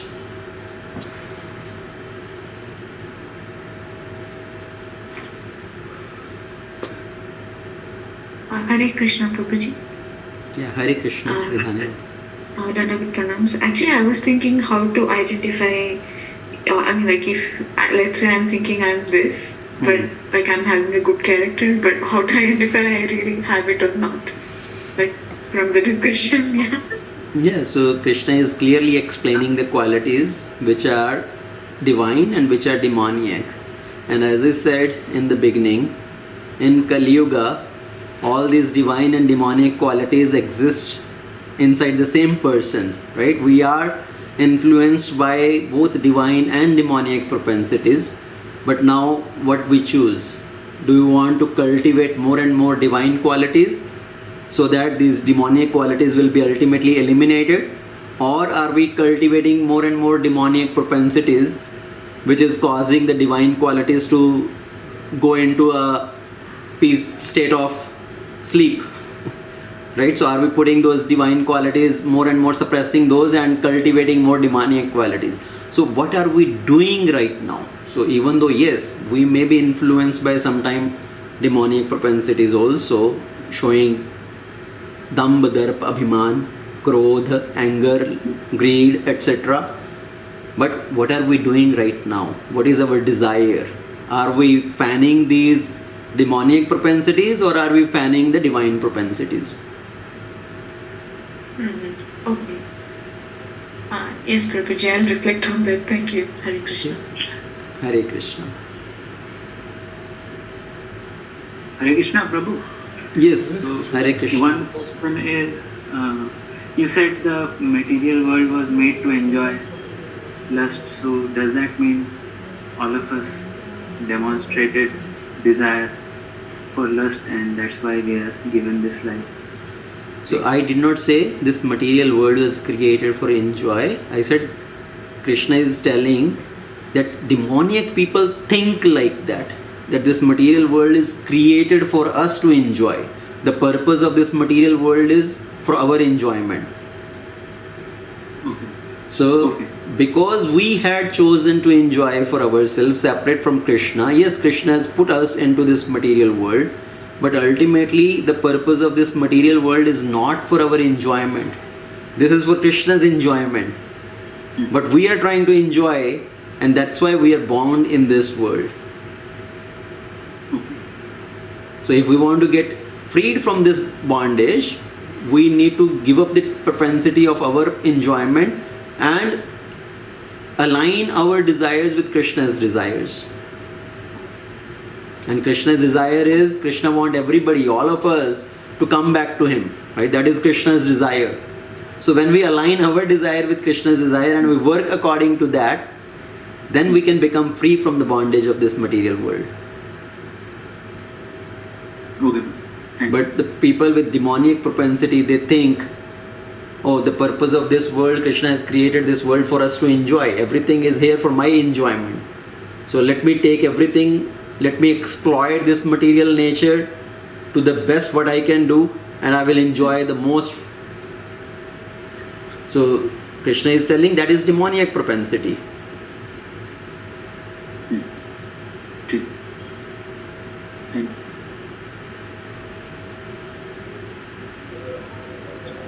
Hare Krishna. Yeah. Hare Krishna, Manoj Prabhu, welcome back. Thank you. Prabhu, we have some people in society who give their life for betterment of people, but they don't do. They don't have any attachment with God. How can we define this kind of people? Right? Yeah. They don't have any enjoyment. They don't gather any money or nothing. Like they completely surrender their life for the betterment of other people. So how we can judge these people? Right. So Krishna says people, we need to be merciful to everybody, right? Daya sarva bhuteshu.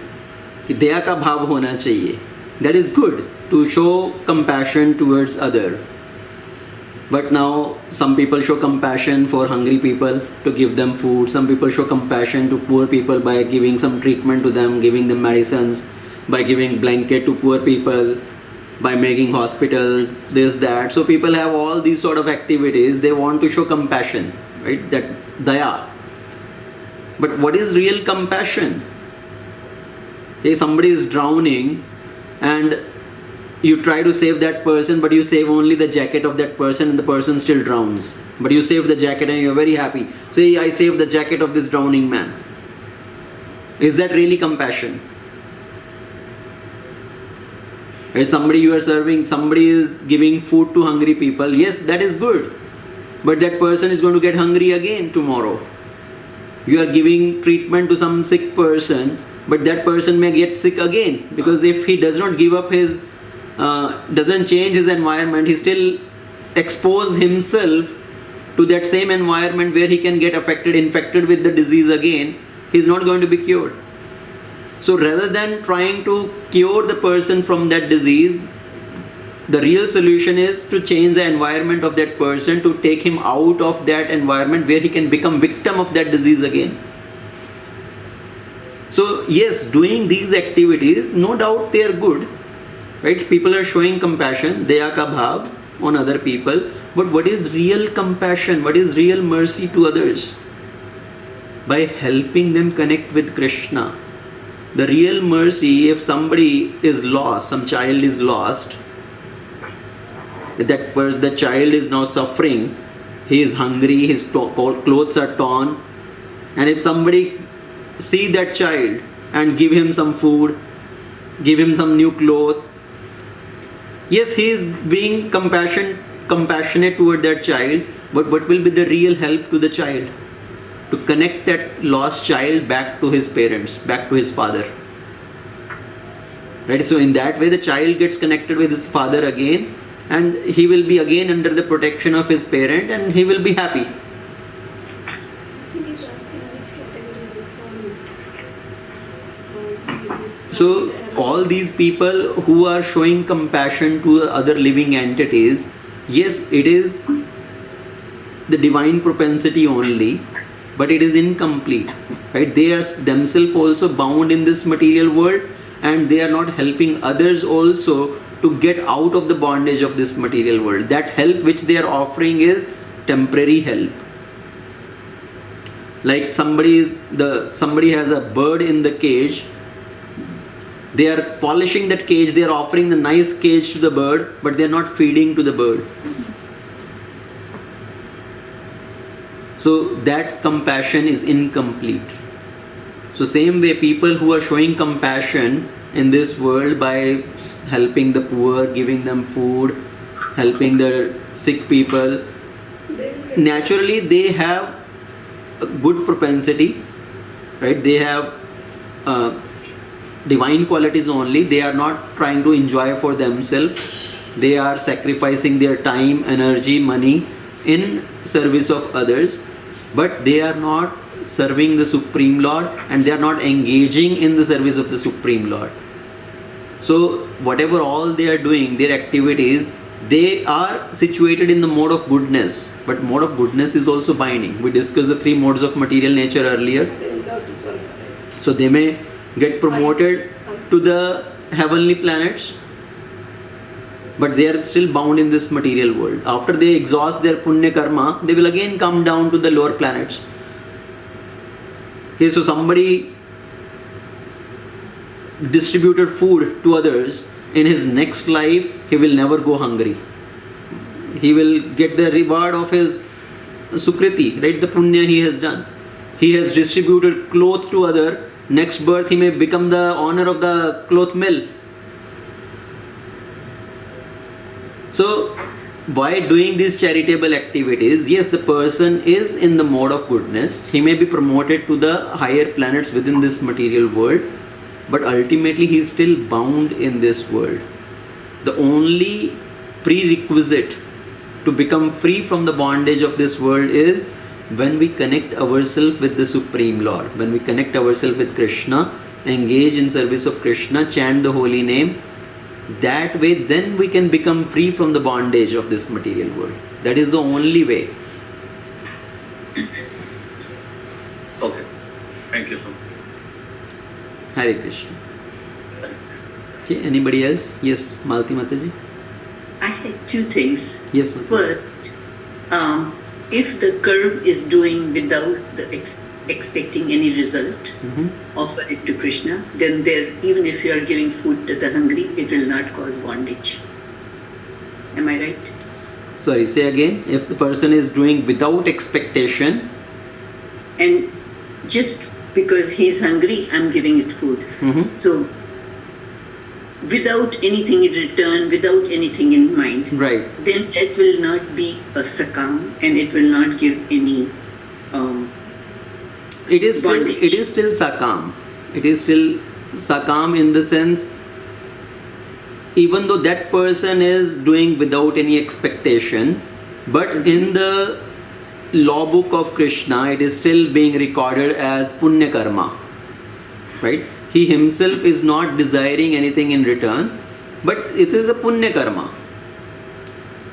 And Krishna will reward the result of that punya karma by making that person more opulent, or making sure that person himself will never go hungry in his future years or future lives. But he did not expect anything. He didn't think he was doing a sakam. So that is fine, that is still okay. He is not doing with sakam, with desire, Yeah. but ultimately If it's not in offered to Krishna, in Krishna's words, in Krishna's dictionary, there are three categories of action, or even 4 categories of action. Vikarma, okay, then sakama karma, nishkama karma, and akarma. Akam. Akarma.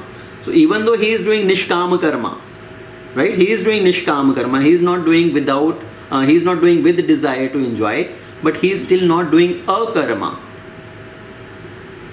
Okay, there is difference in nishkama karma and akarma. What is the difference? That Not offered to Lord Krishna. So akarma becomes when that activity is done in relation with Krishna. Then it becomes akarma, right? Then it does not bring bondage. So if somebody is offering the food to Krishna, bhoga, and then distributing it to others, then it is akarma. But if somebody is just feeding to the hungry people, it is still without expectation of result. Still it's a nishkama karma. No doubt it is nishkama karma. But vikarma, sakama karma, nishkama karma, still they are keeping the person bound within this material world. So if a person is feeding people through donation to ISKCON, then it is akarma. Right. Not ISKCON. ISKCON is just one organization. Any Right. charitable Right. So that's why we say, if you see poor people, beggars, right? Generally the beggars are begging, please give us some money. And best thing is to offer them some prasad. Right? That is the best thing, that we offer them some prasad. If you are not carrying any prasad with you, at least give them some food. We can take some food, and in your mind you can offer and give that food. And if you are giving some money to them, what is happening? We do not know how they are utilizing that money, right? Because on the red signals there are so many beggars. Sometimes they are begging, and we may give them some money, but most of the time what they do, they are smoking, they are drinking liquor, right? I have seen so many beggars standing here on the red lights in US, right? In Metro Detroit area. In one hand they have a beer can and they are begging. So you know what they are going to use with your money if you give to them. So if we are giving money to such beggar, and whatever way they are utilizing that money, it is going to give the reaction to us also. So that's why best thing is to give them prasad. If we do not have prasad, then we can maybe just keep some food with you, something we should keep, and try to give it to them. Now with that also, many times we have to be careful. Okay, I will tell you couple of 2 different scenarios. Let's say sometime you go to India. So these things happen in India common. Let's say you are in some dham, okay, and many beggars will be there. Okay, they will say, they will not ask for money actually. Sometimes they will say, हमें 1 kilo आटा दिला दो, हमें 1 kilo चावल दिला दो. So now to everybody they are doing that only, and you may think, okay, at least they are not asking for money, I am giving them chawal or atta or something. But ultimately what are they doing? Because everybody is giving them atta, chawal, right? They are taking from everybody. What they do, they take that atta, chawal to the shop and sell it to the shopkeeper in half price. So that shopkeeper is also happy. He is getting back the same atta, chawal in less price, and these people are getting money back out of that actually. So these kind of trick also happen. And sometime, even to the next extent, next extreme, I will tell you another scenario. They will say, प्रभु जी गाय दान कर दो, या हमारी we are going to marry our cow today. आज हमारी गाय की शादी है. I met somebody in Barsana actually. He was begging with that pretext. I'm going to marry my cow. मेरी गाय का आज शादी है, आप उसकी शादी के लिए थोड़ा दान दीजिए. So what they are doing is everybody they are asking in the same way. They sometime these people they are standing with a cow and a bachड़ा and they are asking everybody, बाबूजी प्रभुजी ये गाय दान कर दो, एक बछड़ा दान कर दो, 100 रुपये में गाय दान कर दो, 100 रुपये में बछड़ा दान कर दो. वेरी थिन काउ, के बहुत ही मरियल सी गाय है, मरियल सा बछड़ा है. They are not feeding them, they are just keeping them for years and years. They are just taking that same cow and asking everybody, हमें 100 रुपये दान दे दो, ये गाय दान कर दो. So all these things, people just use these tricks to make money, to beg money, and what are they going to do with this money? We don't know. We are not sure, right? What kind of activities they are going to engage into. So that's why for giving charity, one should be very careful. Better is to do charity through some non-mission, basically, who is serving the people, right? Where everybody is invited to partake in prasad, everybody is invited to fulfill their needs, but done in a systematic way. So that's why this topic of charity, this is a very common topic which is discussed. These questions come often, these discussion points. And again in 17th chapter, we are going to talk about charity in 3 modes. And Krishna is explaining what is the charity in 3 modes. Charity in goodness, passion or ignorance.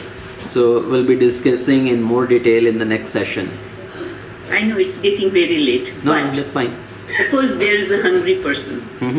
Okay. Instead of giving him food, I admitted him to a college. I gave his tuition fee so that he will get a degree and then he'll sustain himself and then he will not have to beg. Right. What is nishkama?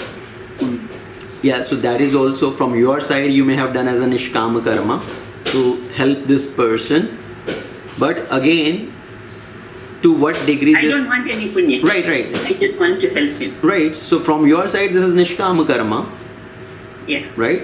But in the account of karma, it is still written as punya. Right. It is still written as punya because after getting that degree, it has to be connected to Krishna. It has to be connected to some way in spiritual aspect. That person is getting spiritual training also, because yes, we may admit somebody in college, engineering college, medical college, after getting that education, they are becoming more materialistic person, right? They are not getting proper training, proper cultivation in spiritual life also. They are becoming more materialistic person and they may even deny the existence of God. I don't believe in God. I am an engineer, doctor, I am a modern person, I don't believe in God. So giving education to somebody is not wrong, to help them earn their livelihood, but again cultivating them in spiritual aspect of life also, that is necessary, right? Otherwise a person is going to remain in ignorance. In chapter 13 we talked about the real knowledge, right? What are the items of real knowledge? So Krishna talked about 13 items of real knowledge. Apart from that, everything else is ignorance. Thank you. Hare Krishna. Hare Krishna Prabhuji. Actually, I think I might be a little confused with this discussion. So actually, so we work in companies and to not incur karma, we give the result to Krishna. So likewise, if like Mataji was telling, if we are giving education or food to somebody, thanking Krishna like that, we are able to do that. Is that yes? So will that create karma? In your mind, if you are doing it remembering Krishna, that is also okay. That you are helping somebody while you are remembering Krishna. That Krishna, please help me to help this person. Right? Give me the strength to help this person. Give me the right guidance, the right consciousness to help this person. So we are remembering Krishna and we are asking Krishna to give us the intelligence and strength to help other. In that way, at least we are connected with Krishna, right? And then you are utilizing your intelligence, your money, your whatever it is to help others.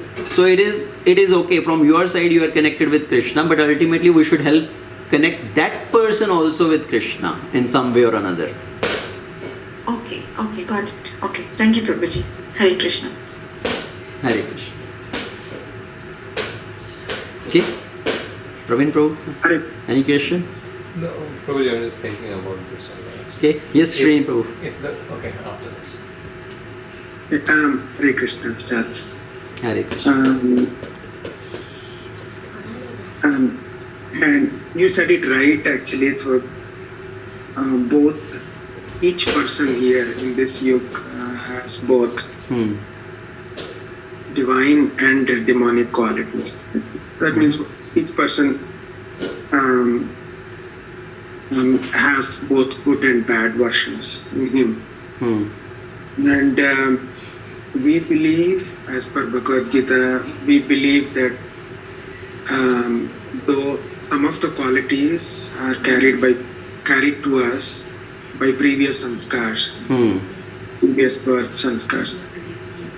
And each person is different, right? The ratio of demonicity versus the divinity. Each person, some people have more divinity, less by birth. Or I don't know, but each person is different. Right. So, as per Krishna, is it more because of the birth, or is it more because of this ratio? Is it more choice based? So, is it birth based or choice based? This ratio. It could be either way. So there are two concepts, nature and nurture. Okay. So two things, nature and nurture. Nature is based on previous samskaras coming from the previous life. That is nature, right? Somebody has got the previous samskaras. And then there is nurture. Nurture means the way that person is cultivated from the childhood. So based on the way the child is nurtured, they may develop particular qualities, particular nature. Even though somebody from the previous life may have particular nature, but based on the nurture, that previous nature can be subsided down, can be suppressed, and the new nature can be built. So it is completely depending as yes, it is a combination of nature and nurture, but with nurture, the previous nature can be changed. Okay. So example of Prahlad. Prahlad had previous samskara, right? He had done some sukriti in the past life, and when he took birth in the womb of Kayadu, he got the association of Narada Muni and he cultivated his nature. So it's otherwise he was going to be born in the demoniac family. But because of the cultivation, the nurture, his previous nature, whatever sukriti he had, it magnified. And he was not influenced by the environment of that demoniac propensity.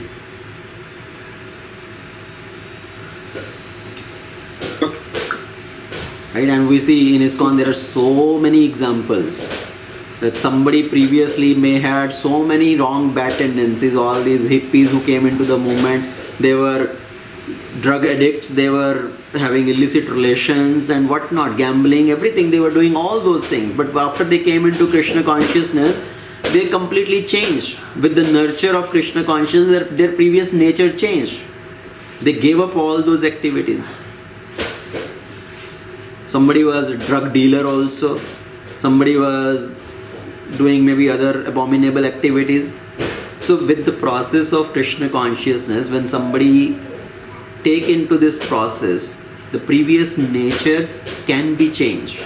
So that is the whole point. Our nature is not the primary factor. The nature can be changed. What depends on is to what environment we expose ourselves to. Okay. Thank you. Hare Krishna. Yes, Praveen Prabhu.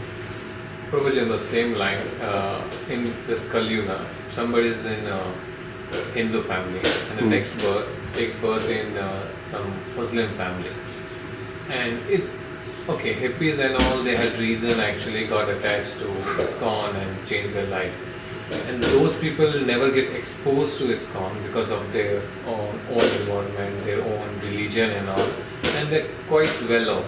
So, until next birth, or how would they get connected to Krishna?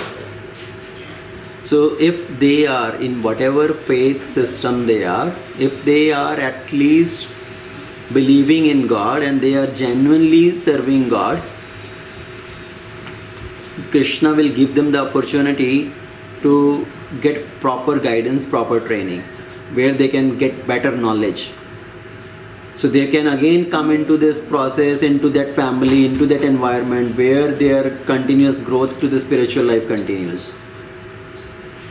Okay, but based on their conception of life, we may be going from one life to another. Somebody who is born in Hindu may be born in Muslim family next life because of his conceptions. Somebody is thinking, oh, their culture is better than me. I like their culture, I like their way of things. They have attraction towards that faith, and in the next life they may be born in that faith. So previous chapter we discussed, right? As the air carries aroma, the living entity, the conception he develops in one life, he continues into next life. So same way somebody in a Muslim family, but he has attraction towards God, he wants to know more about God, and Krishna may give him opportunity in the next life. He may be born in a Hindu family where he can get a better knowledge, right? Better in-depth knowledge of various different aspects, the description of the spiritual kingdom and all that, and he can continue his journey in the spiritual life. And it's only when he or she gets exposed to Krishna, and know like there's like God called Krishna is there. Not necessarily only exposed to Krishna, at least they have some exposure to spiritual life in different shape and form. In their own religion. Right.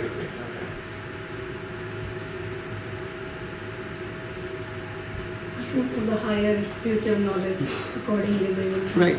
So within this life also, people may give up one faith and accept another faith where they are finding better knowledge, right? Answer to their questions. So the beauty of Hinduism, okay, I will tell you the difference. We are not converting. Basically in Hinduism, in Sanatan Dharma, there is no concept of conversion. Okay, there is nothing called conversion. That person is converted into Hinduism. Conversion is, what is conversion? Conversion is either by force or by bribe. Correct. Okay, that is conversion. In Hinduism, there is no conversion. That we are not forcing somebody to take our faith system. We are not bribing somebody to take our faith system. What terminology, what word we use is embracing Hinduism. That was, these people embraced Hinduism. Why? Because it's embracing, it's by experience. When they experience this, when they see the benefit of this, and they want to practice that culture. So that is called embracing. So people may embrace, we are not forcing anybody, or we are going to convert you into Hinduism. Like Rompad Maharaj, who is coming this nursing, he did not get the answers of his questions from the childhood. He was asking from his parents regarding spirituality. Because it's a basic, right? This why there is suffering. Yeah. So he wanted the answer of his questions. Then he came in contact with Prabhupada, or our Hindu culture, whatever you say. Sanatan Dharma. So he got the answers of his questions, and then. But probably it's okay. I know it's not guaranteed that a Hindu will take birth in Hindu family or no. There is no guarantee. So today, whatever karma, whatever we in spiritual life we are towards Krishna, tomorrow we can take birth in any other religion. Right. So how does it continue? So at least if somebody is in the fold of dharma, in the fold of bhakti, in one way or another, even if somebody is worshipping other Devi Devatas, but the process of worship is there, somebody has attraction to the personal form. Right? In Christianity, in Islam, what is the concept? Is the concept of impersonalism. So at least if somebody is attracted to the personal form, in the form of even somebody is worshipping Devi Devatas, right, he is safer in that aspect, that he will stay in the fold of bhakti. If somebody get attracted to impersonal aspect, right, Bhagwan Mayavad hai, Nirakar hai, this hai, he may fall into other faith also, where there is more prominence of impersonalism. Okay? Thank you. Okay, Hare Krishna, I think we'll end it here. In Srimad Bhagavad Gita Ki Jai, Srila Prabhupada Ki Jai, Ananta Koti Vaishnava Vrinda Ki Jai. Hare Hare Thank you, Krishna. Prabhuji. Hare Krishna. Thank you everyone for joining.